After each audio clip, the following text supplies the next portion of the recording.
Acts chapter 3 is the third chapter of the Acts of the Apostles in the New Testament of the Christian Bible. It records the healing of a disabled person by the Apostles Peter and John, and Peter's preaching at Solomon's Portico in the Temple. The book containing this chapter is anonymous, but early Christian tradition uniformly affirmed that Luke composed this book as well as the Gospel of Luke text. The original text is written in Con Greek and is divided into 26 verses.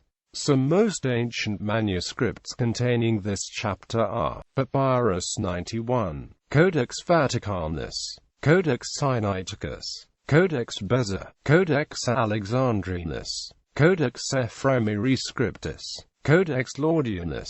Structure. This chapter can be grouped. Acts chapter 3 verses 1 to 10 equals a lame man healed at the temple.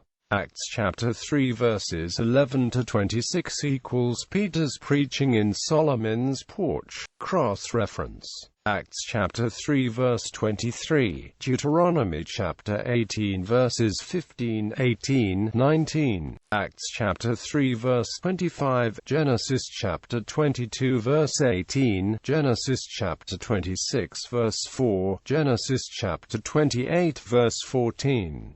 The verse 2, and a certain man lame from his mother's womb was carried, whom they laid daily at the gate of the temple which is called Beautiful, to ask alms of them that entered into the temple. The temple in Jerusalem had several gates, but it is not clear which one might have been called Beautiful. No ancient source mentions the Beautiful Gate, but the Nicanor Gate is probably the best guess. Traditionally the gate is identified with the Shushan Gate, but, according to C.K. Barrett, the gate was not a suitable location for a beggar. Verse 6.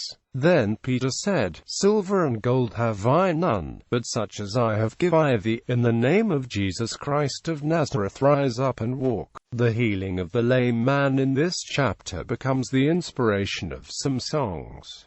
One of the famous ones is the children's song, Silver and gold have I none. Verse 17. New King James Version. Yet now, brethren, I know that you did it in ignorance, as did also your rulers. Many older texts of the New Testament use the traditional but now obsolete wording, I wot, which is now translated as I know. According to Ellicott's commentary for English readers, the 1899 Douay-Rheims version was the first translation to substitute I know for the traditional I wot.